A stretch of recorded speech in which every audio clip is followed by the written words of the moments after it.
Hey, welcome back, Game Master Don. You may be wondering why I am wearing the same clothes in every video. Don't. I shot all of these at the exact same time, and I am finding that these footages are going to be a little too long. So let's get through the force bats or the lab bats as fast as possible because I am not one to give up on a premise. Anyway, as you may remember, if you were here last time, I can close some of these down. I think everyone gets these. I use these notepad files to make all of my characters, do all the math, but I don't put the math on the sheets that I use during the game because it just bogs things down. Nobody needs to know all the details of the math when you're actually playing it, just when you're doing the math to build these Mutants and Masterminds characters. Now, one of the things about these bats is they are literally bats, tiny little bats. And every one of them has the same exact power called Tiny Bat. This is Shrinking 10, Permanent, Flight 2, Wings, Wall Crawling 1. So the bats can cling to walls. They are very fast flyers, 120 feet per round. And they have very slow speed. So when they're crawling around, they're very slow, but once they take flight, boom, just absolute nonsense for these guys. They also all have the exact same echolocation because bats have echolocation. So over here, in the only one of these notepad files I have open right now, you'll notice Tiny Bat and echolocation are 34 points. Okay. Now, these guys are power level 10, and 34 points out of 150 is a lot. Which is why these little bats do not have nearly as much going on for them, power and equipment wise, as the other superhero groups that I've built. Also, they don't have any equipment because they're bats. They don't have any gear. They also all share a few advantages. They all have human language.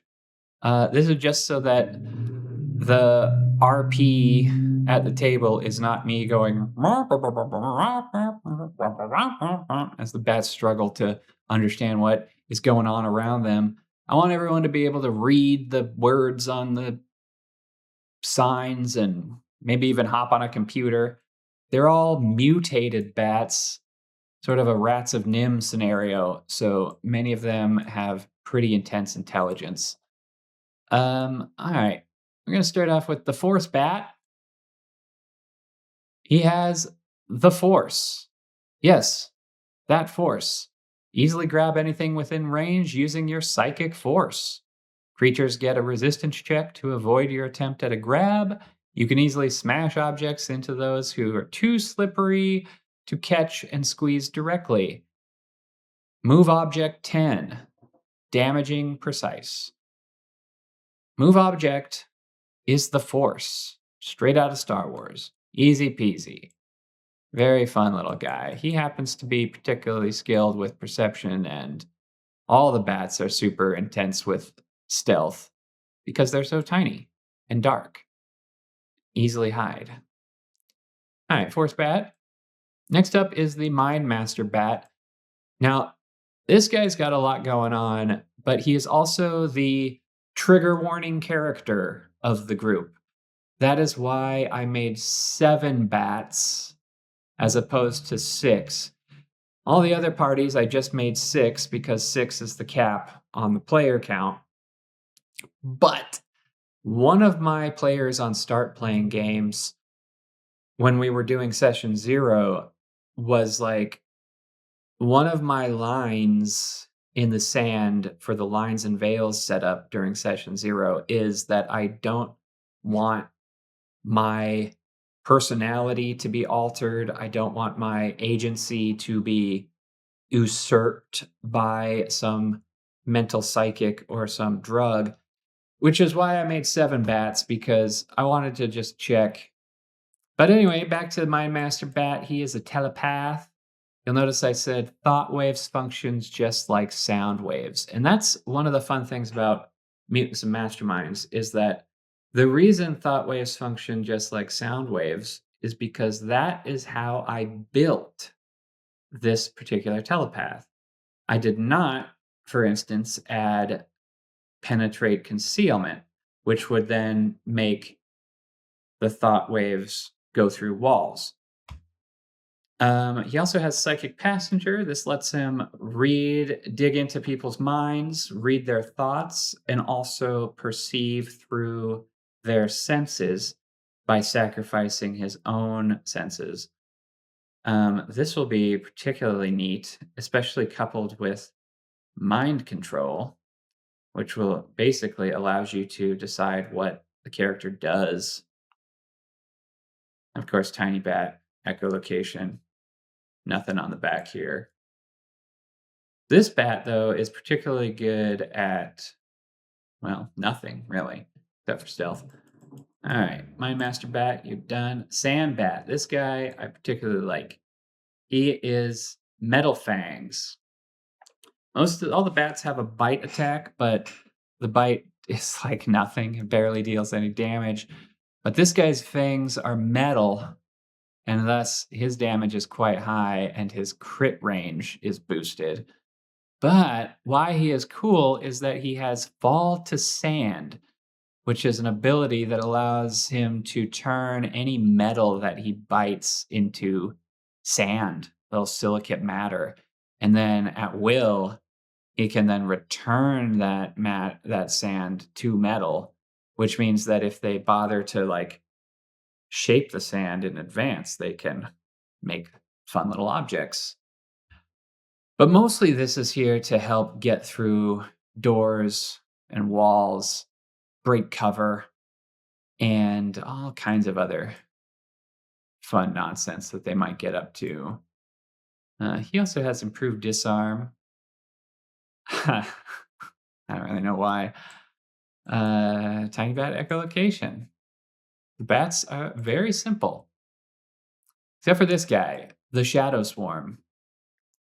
This is a bat that can turn into a cloud of shadow bats made out of gas, sort of smoky, shadowy darkness. They can swirl around, they can squeeze through cracks in the wall, they can get through keyholes. Very infiltration centered, but this swarm ability, insubstantial 2, continuous precise, this precise bit here allows you to make certain parts of the bats physical, which means that he can attack anyone within 30 feet. So swarms are very tricky in Mutants and Masterminds because they're not like a creature type.